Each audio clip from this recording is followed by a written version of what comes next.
Assalamualaikum warahmatullahi wabarakatuh. Perkenalkan, nama saya Natasha Putri. Saya dari program studi PGMI non reguler.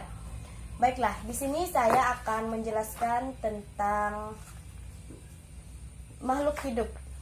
Baiklah, Assalamualaikum warahmatullahi wabarakatuh. Selamat pagi anak-anak. Hari ini kita akan belajar tentang makhluk hidup. Sebelum belajar, marilah kita membaca doa.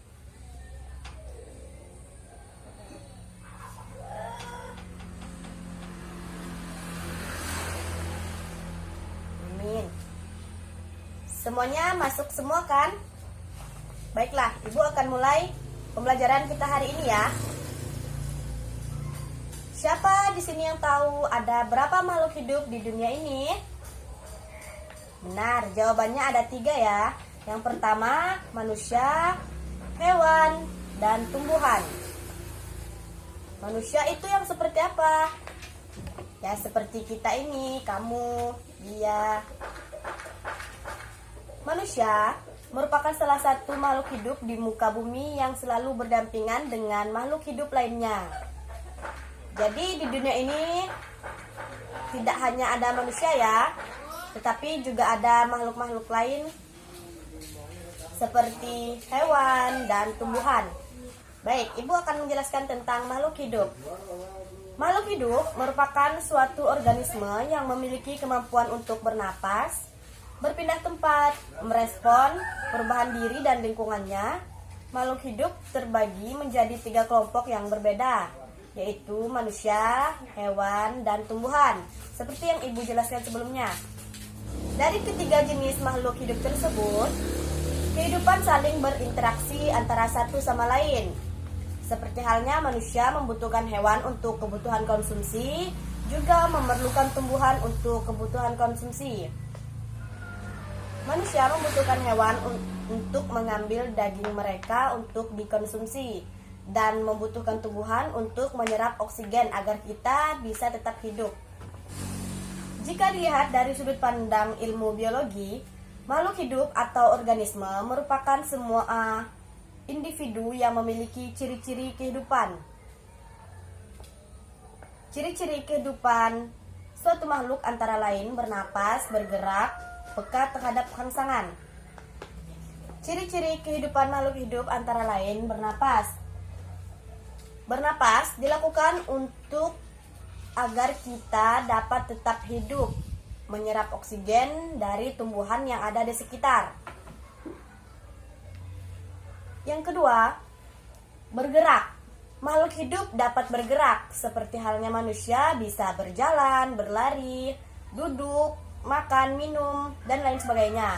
Begitu juga dengan hewan. Hewan bergerak untuk mencari makanan di sekeliling mereka. Dan tumbuhan dapat bergerak, berayun-ayun untuk mendapatkan makanan mereka juga. Yang ketiga, mengalami pertumbuhan.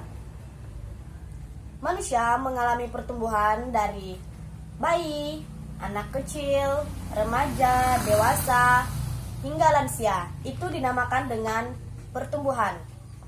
Begitu juga dengan hewan, bermulai dari telur, larva, ulat, hingga menjadi dewasa. Tumbuhan juga sama, dari kecil, sedang, hingga tinggi, hingga dapat dipanen dan menghasilkan buah-buahan yang dapat kita makan.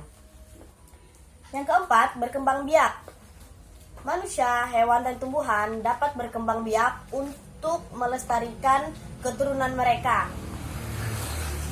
Yang kelima, bereaksi.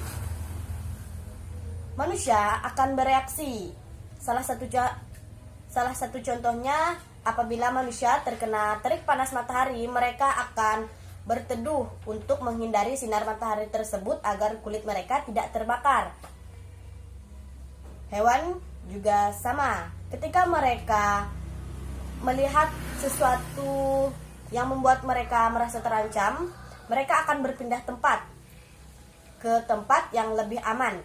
Tumbuhan juga bereaksi jika oksigen atau cairan atau makanan yang ada di tempat mereka itu kurang, maka mereka akan bereaksi seperti layu atau bahkan mati. Yang keenam, beradaptasi. Manusia akan beradaptasi jika pindah dari suatu tempat ke tempat lainnya. Mereka akan mencoba bereaksi menyesuaikan tempat mereka tinggal. Begitu juga dengan hewan dan tumbuhan.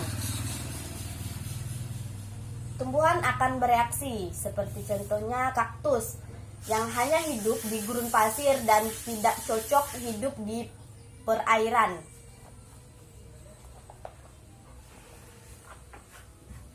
Yang ketujuh, membutuhkan makan dan minum.